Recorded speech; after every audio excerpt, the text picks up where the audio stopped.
Good morning. It's really a great pleasure to be here.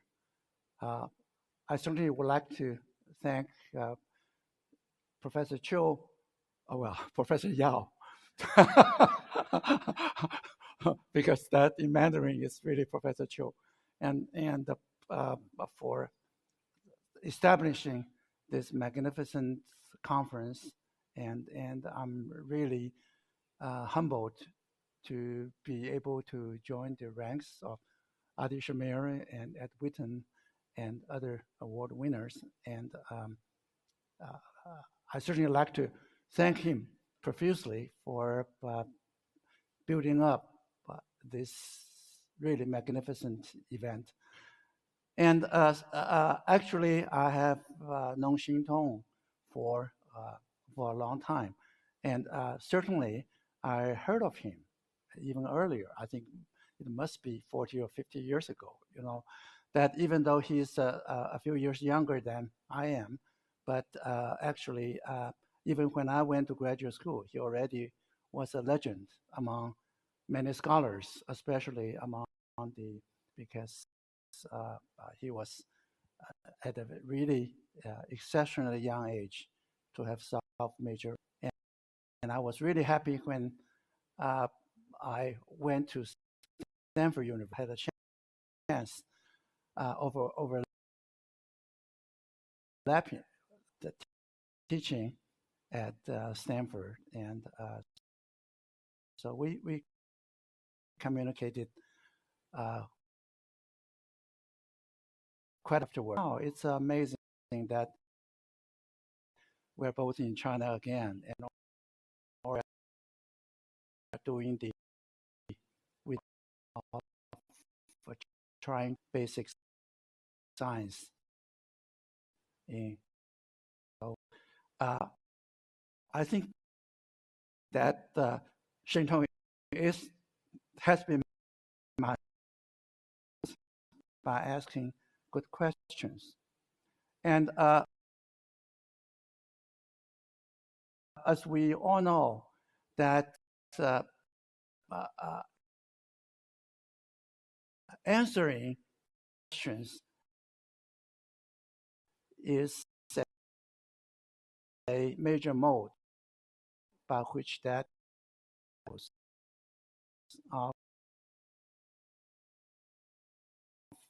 and the process of seeking answers, the context of for science, and by raising novel and interesting questions,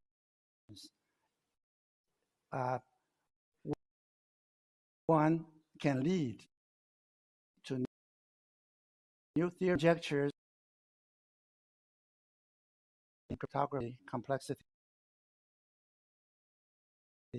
and AI. Let me start by stepping back and look at the question of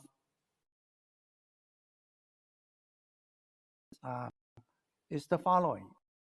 There are two types of questions, and now here is a passage from a and say, why not? And this is from Bernard Shaw, who is a great literary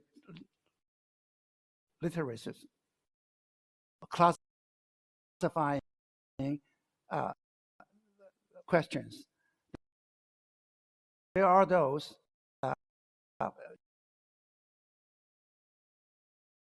you see some natural phenomena. Newton, I think the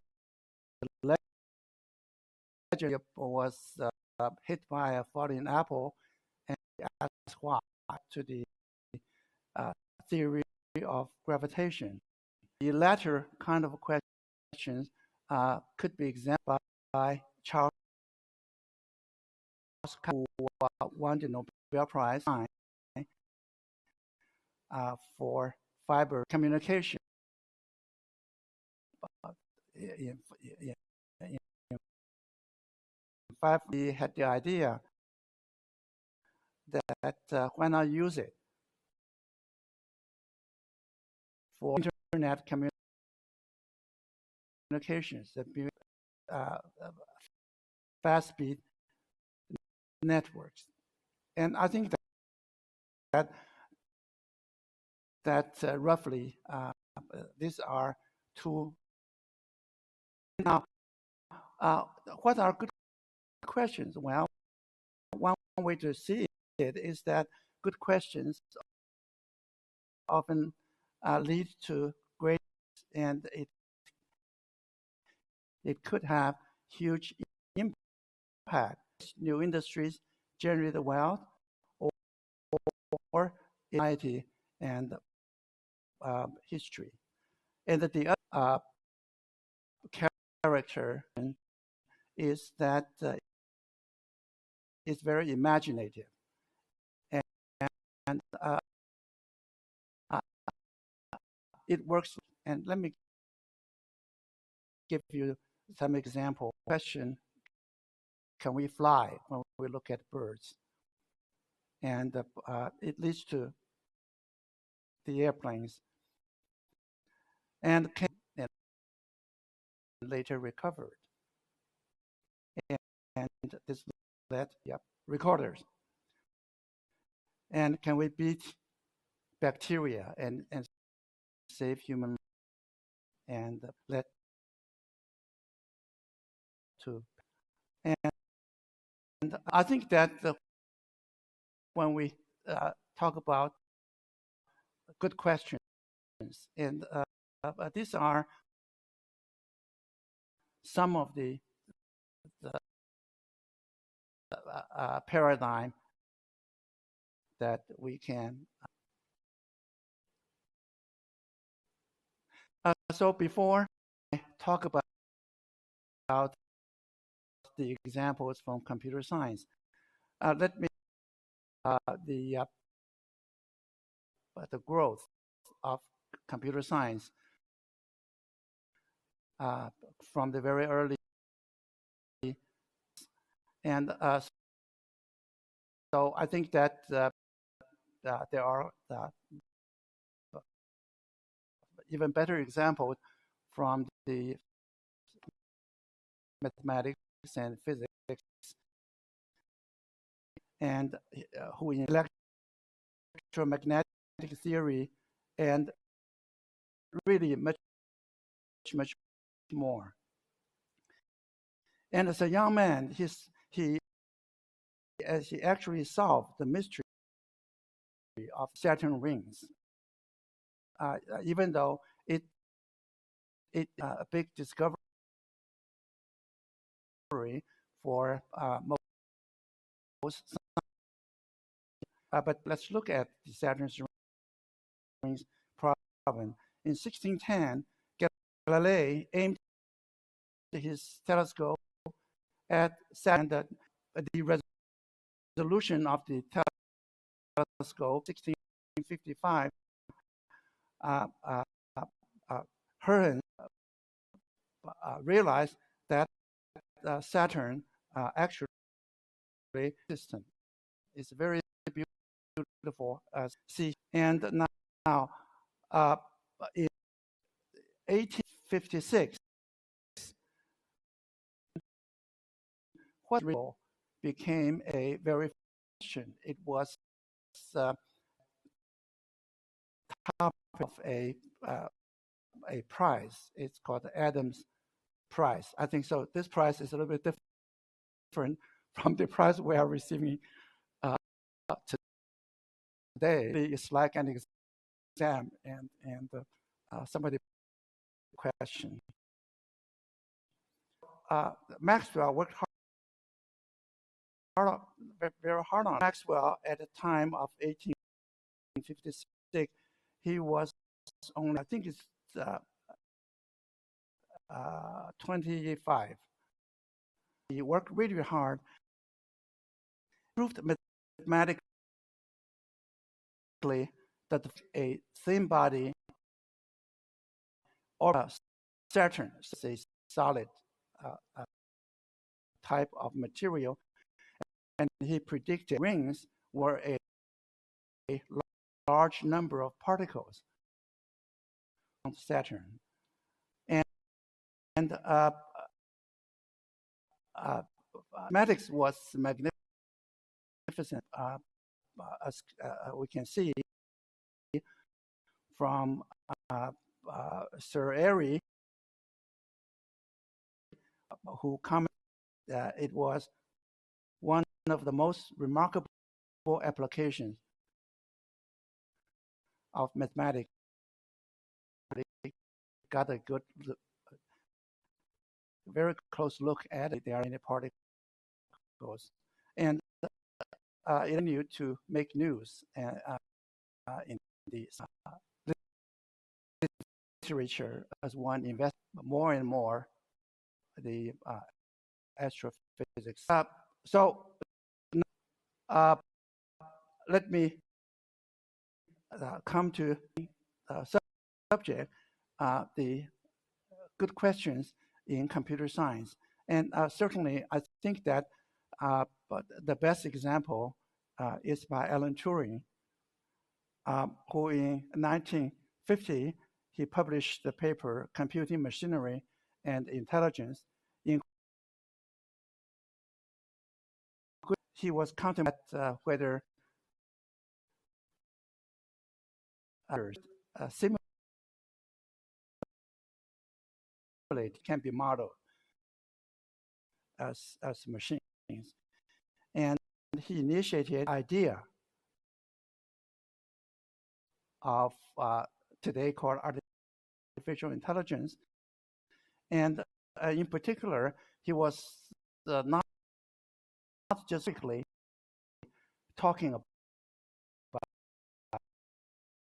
it, but he somewhat simulate human. And so he imagined that there's a human and a machine in separate rooms, and that they had a text-only conversation who observes the and is it for this differentiate which one is a machine. And so the point, build a machine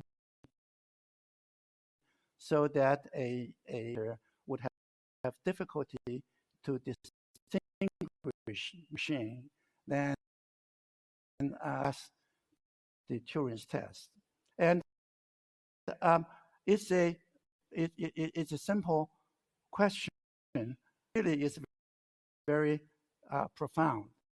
It would take many years before we got some really good years, and pause the session until later. And let's look at the in the meanwhile on less difficult questions, the development of computer science. And it's a very interesting journey for computer science. And because certainly by hindsight, in 70 years, computer science has advanced a lot and very rapidly.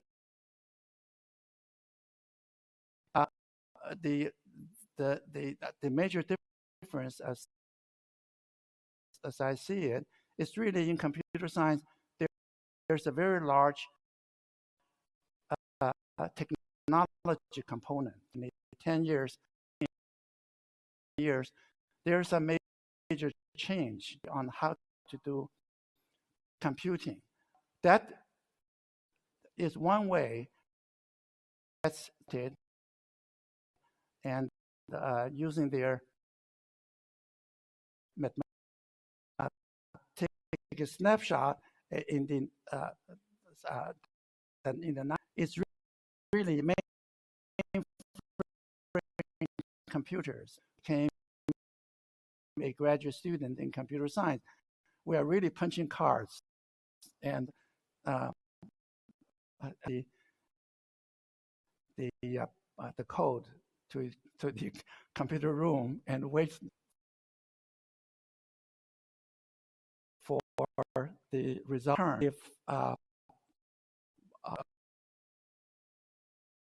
If by some accident you drop your deck of cards on the way to the nothing can save you. That works for quite a bit. Started building networks using something called that have high-speed connection between the different computers in the lab. So started a new age for computing. Since that time, gradually mode that most people would use computer books, and we communicated with, and also if you need powerful computers, so connected to them. And this change in the computer impact the many components,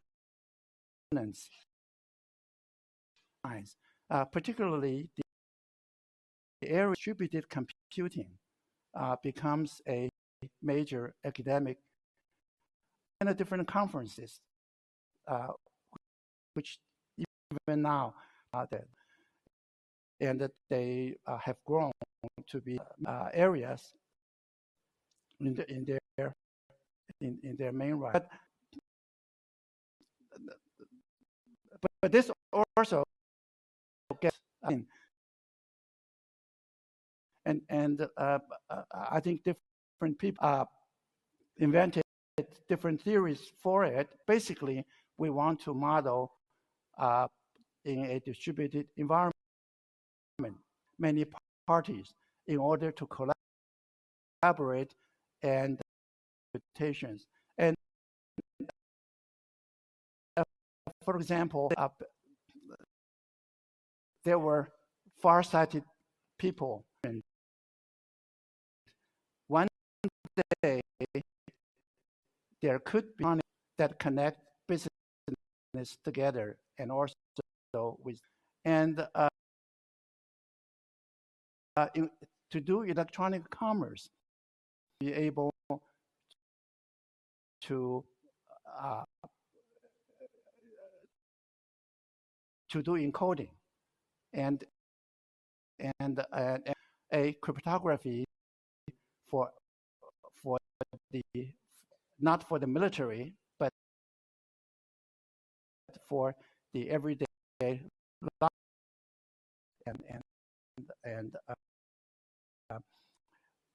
for example, in order to provide source, so to protect privacy in general. And another aspect of the computations people would need to do would the major cost would be the communication. So communication and computation machine, but it's a machines or personal computers collaborate together, and we have to model the communication costs into account. And how do we do that? Something mathematics, and it turns out notions like algebraic topology or geometry, they turn out to be relevant for network computation. But that's not our main topic today. And today, I would like to focus on cryptography and also communication complexity that reflects the privacy part and the communication cost part. And of course, computer science marches on, and later on, there are quantum computers, ideas, and so on. And so one usually start by asking simple and natural questions. And so this is about cryptography. And in this area, some of my contributions include the Chi-Chih Yao security model, pseudo-random number generation model, and multi-party secure computation. I think that they each it's motivated by distributed computation in some aspect. But today I will just focus on the multi-party computation, or MPC model. And MPC is a novel cryptography concept. And the question is that in network computation, where many people want to collaborate, sort of contributing their data in order for the computation to finish, is it possible to get the desired result, but protect the privacy to the extent that is possible? I mean, you cannot protect your privacy 100% if you want to have some influence on the outcome, but you want that to be the only thing that you contribute without contribute even any bit more. The answer is actually surprisingly yes, because usually it's difficult to imagine that. And MPC is a way that enables multiple databases to do joint computations without leaking its own data, or you can say that it's sharing data without seeing the data. And let me just give a special case to illustrate the point. It's called the millionaire's problem. The two millionaires wish to figure out who is the richer one without revealing any other quantitative information. In the end, both millionaires know who is the winner, but not anything else. And mathematically, it has Alice and Bob, the two parties, and one has a private data X, the other is Y, and we want to compare. Is the integer X less than Y? Is there any method for these two millionaires in a lush place, like we are here sitting side by side, and want to start a conversation, and the end, you want to know the answer whether X is less than Y? And now the question is that, can we accomplish it? And well, the number one answer for an educated person in information theory can very easily see this is impossible. So Shannon's theory tells you exactly when there's something revealing any information. And according to Shannon's information theory, this is not possible. And but if you really need to do it, is it really possible that, well, you can think outside of the box, and it is indeed possible. And what I did was to show that it actually can be accomplished by something called a gobbled circuit. I'm going to tell you a little bit about how it is done later. But I just want to mention that much advancement has been made on MPC, and so the theory and the practice remains a pretty active area today. And actually, I think that it's just in the last few years, it becomes that the practical people become much more interested in it because of the development of the applications. And so the application is because it's a very general type of theory, is that any computation, it's possible to do it at some additional cost to solve the same problem. And for example, to query and computation on confidential databases. And it also includes applications in fintech, data trading, and AI drug discovery. And I would elaborate a little bit on the drug discovery example a little bit later on. But now let me look at how it is done in the kind of the oversimplified case. So Alice would give Bob n sealed envelopes, and they would assuming X and Y are small numbers, okay, small integers, and so I would put a 0 in the first X envelope, and put the rest envelopes with the 1. And so Alice would turn her head, and so Bob in the meantime picks up envelope number Y to see whether it's a 1 in it or it's a 0 in it, and so the content is 1 if and only if X is strictly then Y. But of course, I mean, this is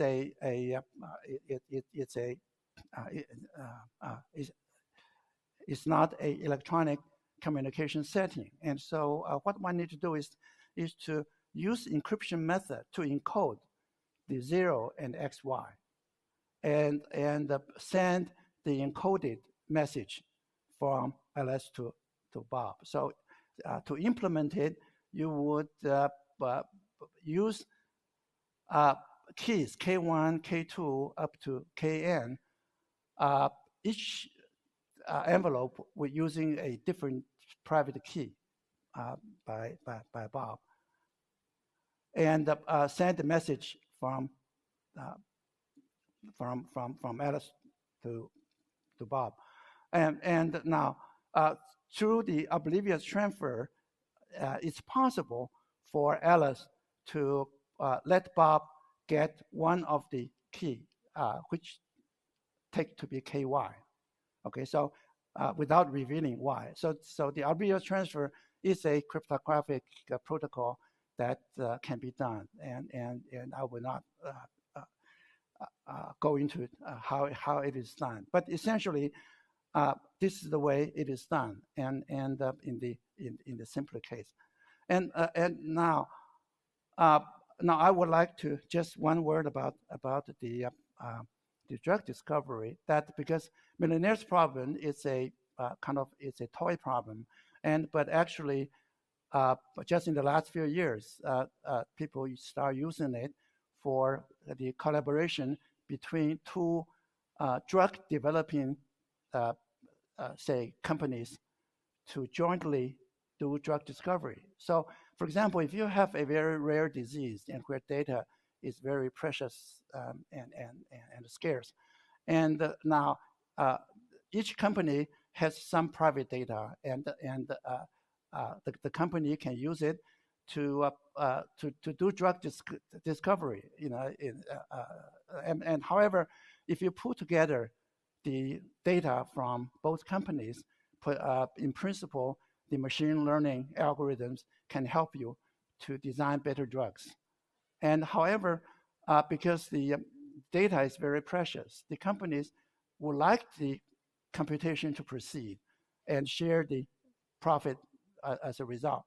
However, they wouldn't want the data to be available for the other companies. Is it possible to do such a computation to implement the machine learning algorithm? and in principle it could. And there are people who actually did it. A couple of years ago, I think there was a paper on Science which described how they did it. And now come to the third example, communication complexity, and this is to model what is the communication cost needed in order to compute a distributed the problem. For example, just imagine it's the millionaire problem, X and Y.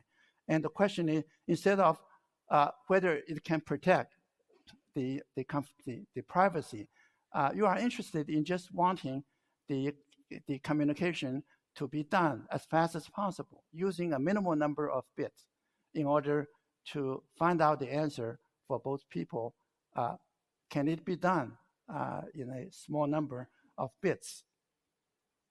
So more generally, given a function f and with private data x and y, you would like to know the answer z for Alice, and also z prime available to Bob. And the question is that what's the minimal number of bits it's possible?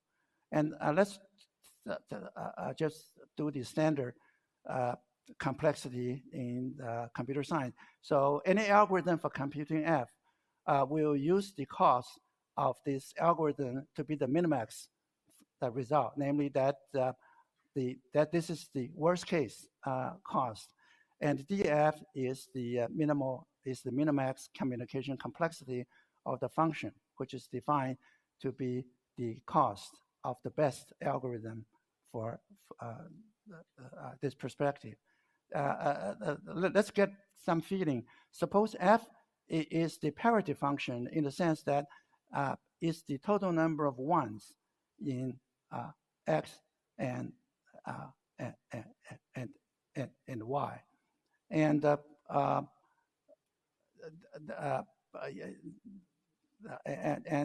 if the let's see. Sorry, I think I got it wrong. It's the parity function is just the parity of these two numbers. Okay, and so the result is 2 because x and y each one has to send 1 bit to the other, and actually this can be done. Okay. Now, however, parity is really the exception rather than the rule. And if you look at the equality function, is x equal to y, it turns out that one can show that the most obvious algorithm, namely just Alice send n bits to Bob, and Bob send the answer to Alice, n plus 1, it actually is the right answer. But this kind of takes a small proof. And also for the inequality for the millionaire's problem, this is also true. But in general, it's not so easy if I give you a function f to know what the communication complexity is. And this df is called the deterministic communication complexity. And since 1979, many variants of communication complexity have arisen from different applications. For example, if there is the randomized version when you allow randomized algorithms, and there is the quantum communication complexity when you allow quantum computers and the quantum communications, and there is the non-deterministic communication complexity, and also there are the multi-party communication complexity. And there are many applications in communication complexity, and so it's surprisingly in practice and in theory, it has led to applications in VLSI design, Boolean circuit complexity, data structure, streaming models, and some more elaborate type of complexity question. And this last one is actually a major result, and because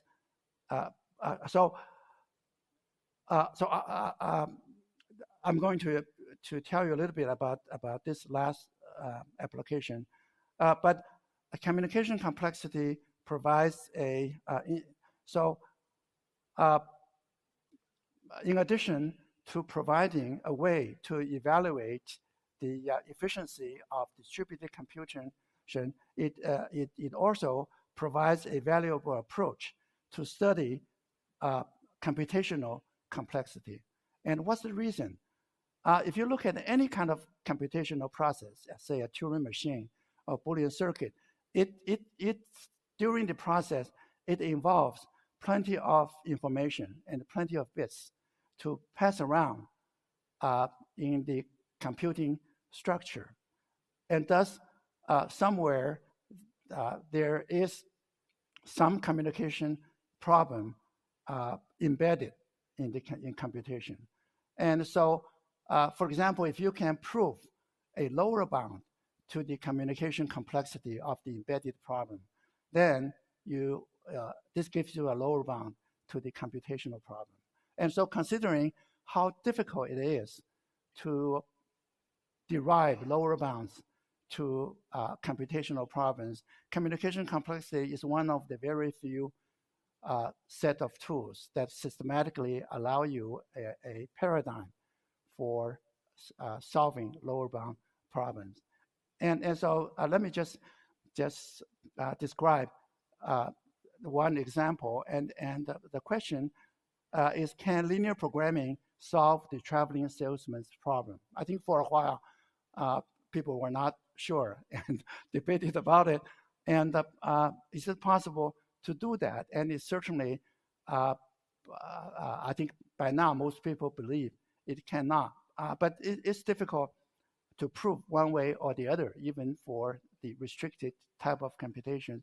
And actually, communication complexity provides a way to solve a 20-year-old conjecture of Yanakakas. And that's a very deep question, and it uses the non-deterministic communication complexity. So this is a theorem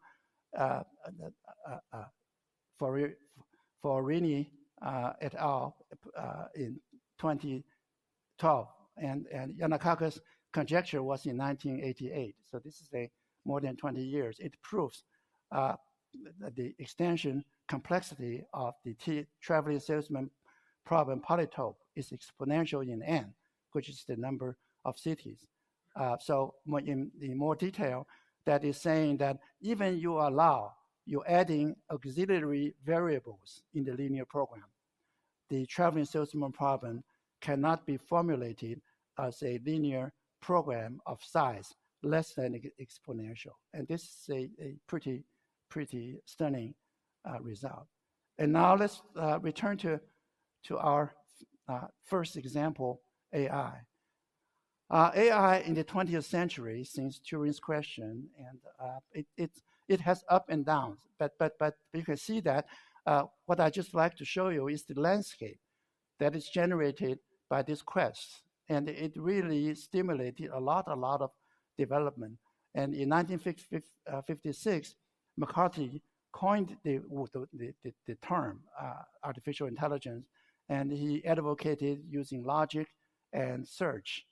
And so people were pretty enthusiastic in the beginning, but after 20 more years, the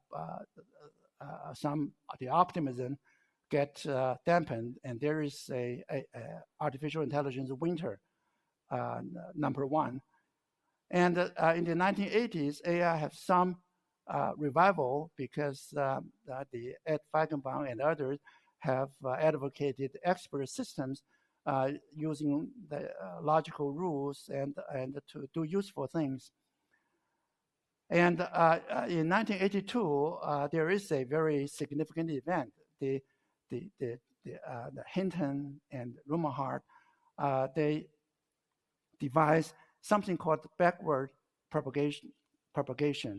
This is an algorithm that is used for multi-level neural networks. Previously, people were not able to do efficient optimization using neural networks because they didn't really have a good algorithm for doing it. But in 1982, this happened. And now in 1987, another AI winter happens, and expert systems realize have limitations. And 1993 for up to 2011, and their steady progress. And one heartwarming development is 1997, IBM Deep Blue defeated international chess champion. But even at that time, people were saying that surely we cannot beat Go world champion at that time. And so the 20th century, to summarize, in the last half century of the 20th century, scientists found AI to be intriguing. As when we were in universities, and we can see that the applicants, they are mostly interested in AI. But even though people try out different approaches, but didn't come close to the expected result, certainly not the Turing test. But one thing that comes up, and I mentioned there is a back propagation for neural network, that is turned out to be a hidden bright spot, even though I think that people were sort of given up on it in the 20th century, except for a small group. And so deep learning is an entirely different paradigm from the traditional algorithms that we theorists, the mainstream theorists, used to, because we all are secret believers of mathematics, and we thought that the only way to design respectable algorithms is to think about the problem for many months and preferably years before we found something really deep and beautiful, and then we are sure before we write the first line of code, it's got to be right, and I know exactly the running time. And now this is entirely different. To us, this looks amateurish. It's saying that let's just do it in a try and error way. We just let the dumb network learn and get adjusted to the environment. And so let's look at an example to recognize handwritten digit. Are there better ways than the respectable way electrical engineering, image processing people used to do, is to really to think about what features the figure 8 has, maybe 2 circles and so on, that type of thing, and then use that as a basis. But the network learning people have a different idea. They say that just read a large number of positive and negative samples and adjust the parameters in the network and hope that it will see the light eventually. I think in Chinese, we have a really nice term. It's 能够开窍. So after you have seen enough plus or minus examples, and it turns out that this to be later on, that it turned out to be wonderful. It's not just an ad hoc thing. It can solve many problems. And so this happens in the 21st century, and together with all the powerful technology progress, then we can see amazing things. 2012, the AlexNet make advancement, and people then believe that deep learning is the thing. And 2016, AlphaGo defeated world champion AlphaFold, followed by solving protein folding. And I think that even after 2018, I think that most computer scientists still would still think that Turing's test would be difficult to pass. But overnight, I think 2022, overnight, I think that almost everyone starts believing that finally we have conquered Turing's test. And so it answered the Turing test after 17 years. That's why I think it is the number one example for the good question. And so it has a practical implication, and also it has a conceptual component. I think that we theoretical computer scientists, at least most of us, we just have to become AI scientists from now on, because we realize that perhaps it's really true. If we use the the old paradigm, we are doomed to restrict ourselves to a small number of questions. And it's difficult to go beyond that. In order to solve the vast majority of everyday problems, we have to learn machine learning. And so I think that means that the answering of Turing's test is not an end. It really is the beginning of a world where we have to think algorithms in a much broader context. And so let me just say that there are plenty of opportunities abound, and just in AI, I think this is I think this is to me, this is the alpha problem for computer science and AI. It's just to continue the quest and to see that whether we can actually achieve general artificial intelligence. And I think each of this area will become a major area in computer science. And so we can ask bold questions, formulate fresh models, propose solutions, and demonstrate experience. And I think in the abstract, I promise that I will discuss the art of asking good questions with you. And so I think that asking good questions really is an art. And certainly, if you want to be a good researcher, you have to find your own way of asking good questions that is most suitable for yourself. But let me just offer you my thoughts on it, reflecting my attitude. So how to choose problems wisely?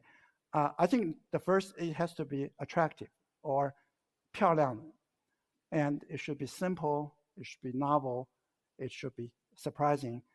And number two, it has to be important, 重要的. There must be people who care what the answer is, certainly at least within your own field. And preferably, it has an appeal, has a universal appeal, that it can appeal, it transcends academic boundaries. And my test is that if I can explain this question and the results to people at least in the more theoretical disciplines, mathematicians or physicists, then I can think it has a universal appeal to you. So with this, I end my talk. Thank you very much.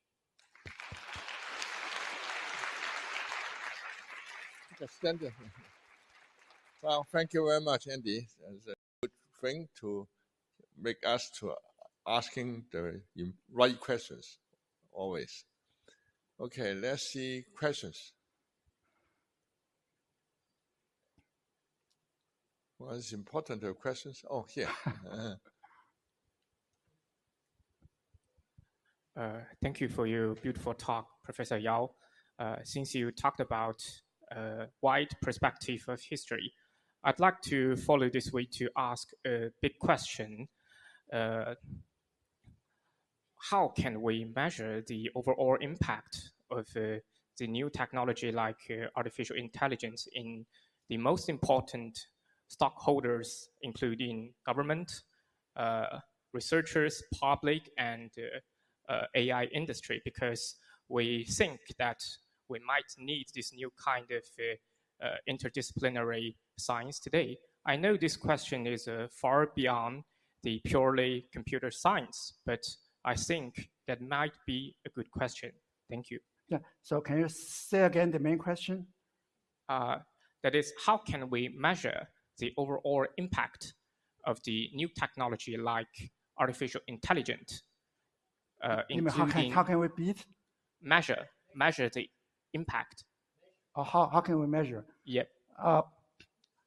I think that that for other questions, it may take some argument, but for artificial intelligence, I think that I would bet no one in this audience would question the impact of artificial intelligence, in the sense that if you think about all the different professions, say, if you think people from the government, and if we think about it from the viewpoint of business people, I think that it's obvious that the AI, it already has enabled many businesses to become much more efficient. And for example, that AI not only can replace some of the tedious work, but it can even replace jobs like people who write codes, right? So simple codes right now, AI really can do it. And so I think that in 10 years, I don't think that you can get a job if you kind of work as a elementary coding experts. And so the only question is that how far would it go? But in any case, I think that impact of that kind, we can see it by how the society is already starting to worry about the massive possible unemployment as a result of AI. I think that in 10 years or even earlier than that, most of the factories will be just manned by robots. And so for business people, the government people, the impact is definitely there, and it is mostly good, but it also it's something that we have to worry about because it creates problems. And for scientists, I think that I'm not yet worried about my job. I worried a little bit about teaching. I think that I think except for the function that Professor Yao has said, that good professors provide a role model for the students, and perhaps the robots will not. But otherwise, if it's just the knowledge transfer, I think that the AI is going to capable of replacing all of us. And now, I don't worry about my job yet, because I think that we still haven't had a indication that the AI can do really high-level research as we would like to do. But even that, I'm not so sure. Okay. Okay, so we still have time. Thank you. Okay. I just want to give another answer to the question that was just asked. How can we measure if something is really important if governments are worried about it? And I'm serious. They were worried about cryptography and tried to outlaw it and prevent the export of cryptography, etc. Then they got worried about very powerful computers. Then they got worried about quantum computers, and now they put restrictions. And in AI, they try to stop the sale of high-end GPUs to China, for example. That's the test. Yeah.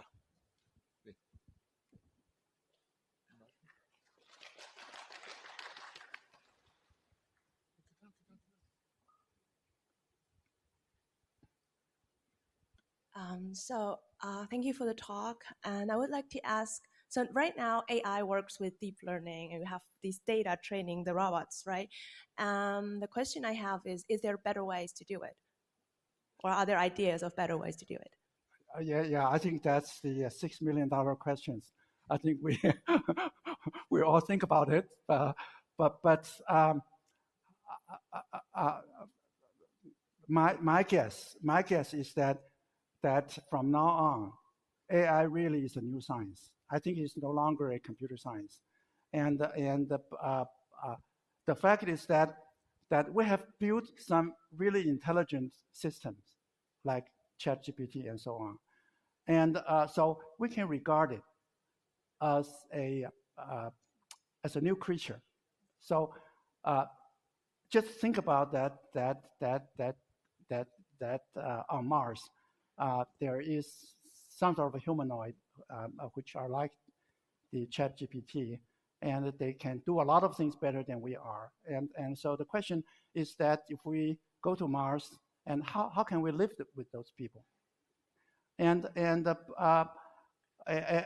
so trying to beat them, I think that one way to do it is that let's think of it as a physics project. You know that on Earth we have these creatures called ChatGPT, right?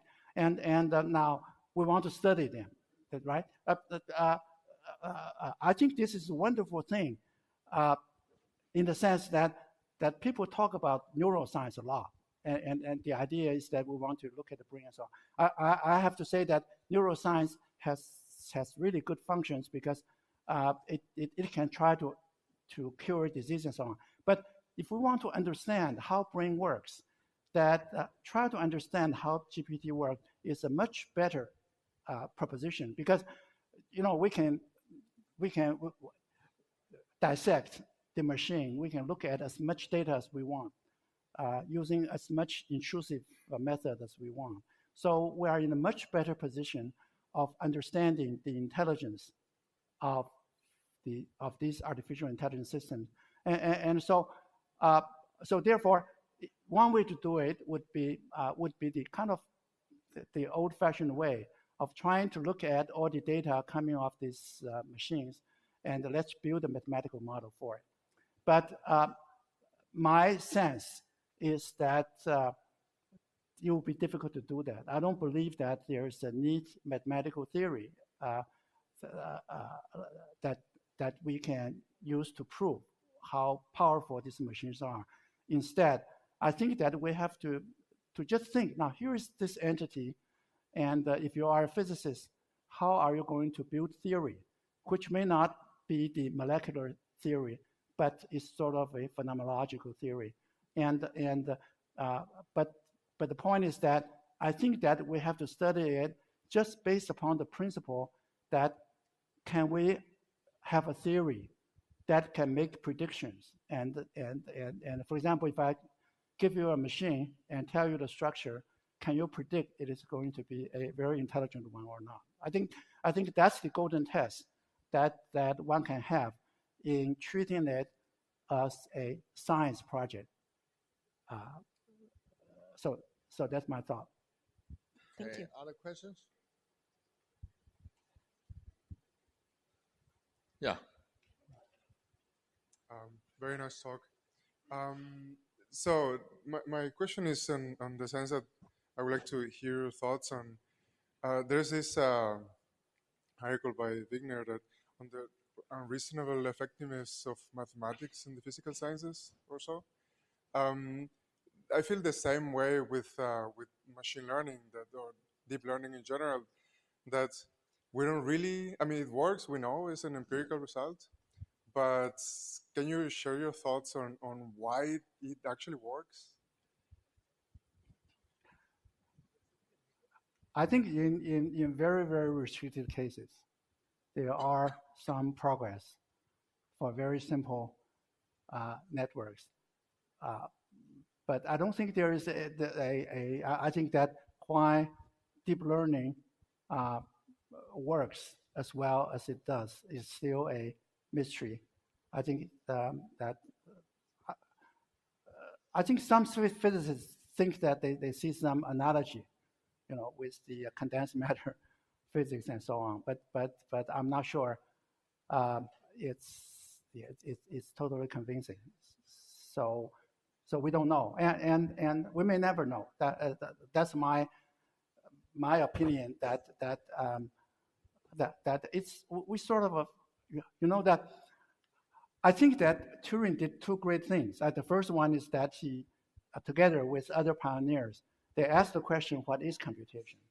And they, in a couple of years, they kind of solved the problem, and they think they have known the answer.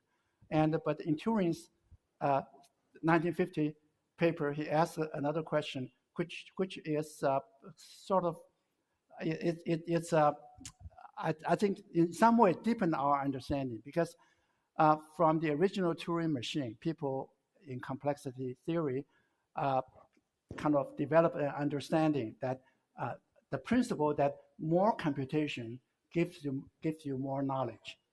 Okay, and the lower level of computers will not be able to fathom the depth of what the bigger Turing machines are thinking. So cannot predict what they are going to do. But usually that's in a mathematical context. There exists something, just that diagonal argument, that type of thing. But I think that ChatGPT is a living example to show us how a large number of parameters can do things that we never dreamed about. And so I think that the ChatGPT, to me, it gives me a kind of revelation of the original theorems about getting more power for more computation, and I think this is a very rare. So it's something that would be very difficult to quantify, because I think that in complexity theory we have people who kind of argue that it would not be possible to prove lower bounds. So this is I think it's consistent. So therefore, that's my basis for saying that one shouldn't try to solve the problem from a standard mathematical approach. And we are very lucky. This is once in a lifetime. This is a century type of opportunity. We happen to run into a one systematic method of getting intelligence, and I predict there's another. I mean, there wouldn't be another revelation like that for at least 20 years. So I think that everything that we do for the pragmatic people must be coupled with this big model. But of course, you can add other components to make it do a lot of other things, and that's the challenging part. Okay, there'll be one question from David Castan. Where is he? Okay.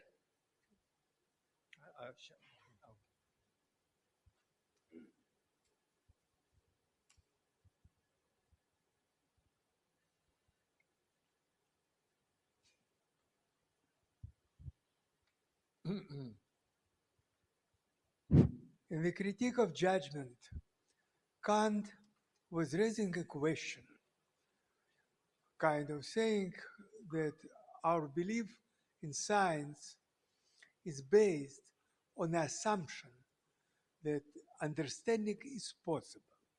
It means doesn't matter how complex a system, there should be restricted, not very large number of rules, that using this, based on these rules, we can analyze the nature.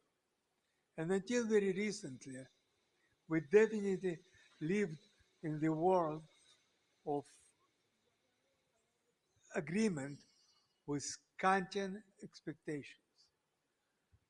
It seems to me that the basic problem which AI arises is whether Kantian expectations are correct.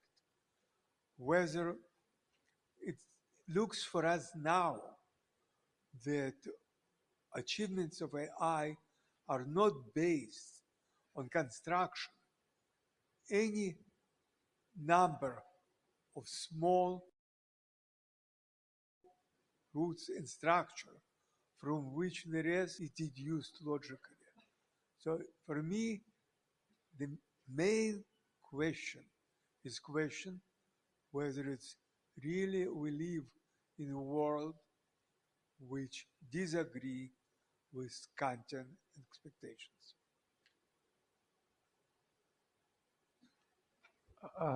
Sorry, can somebody tell me a little bit what's the? the country writes that doesn't matter how complex the system, how complex the system is when we look at it, we'll expect it to be reduced to a number of small rules. Example for him was Newtonian laws. The nature mechanics is very complicated, but it was reduced to a small number of rules. And until now, in all our development, at least of physics, not talking about biology, we lived in this paradigm. We talk about quantum field theory, it's a very complicated system, but it has very bounded number of basic rules from which everybody expected to be deducible. The situation with AI is different. As little as I can follow, it seems to me that achievements of AI are not reducible, at least. We cannot reduce it to number of small rules. That AI wins the chess games, we don't learn anything about how to play chess. It is actually functions in a completely different paradigm, not the paradigm when understanding is possible. When understanding means reduction to a small amount of axiom and rules, but is unbounded, which exactly contradicts the Kantian expectation. Okay. Yeah, thank you for the question. I think now I understand it. And so it's certainly it's possible that there will not be a simple explanation in the standard sense of postulate and derivation mathematically the power of AI, and mainly because the kind of I think this machine really are just like human intelligence. It's obtained by learning. So these are things that through a very complex circumstances and selection that that human intelligence becomes what it is, and there's no bounded number of axioms from which that this could be derived. And in other words, perhaps the Kolmogorov complexity of the brain is very high. That's so. Yeah. So I think I agree with this possibility. In some way, I kind of hope this is the case, because it would be a little bit too boring if this time is again we can explain it like the quantum field theory.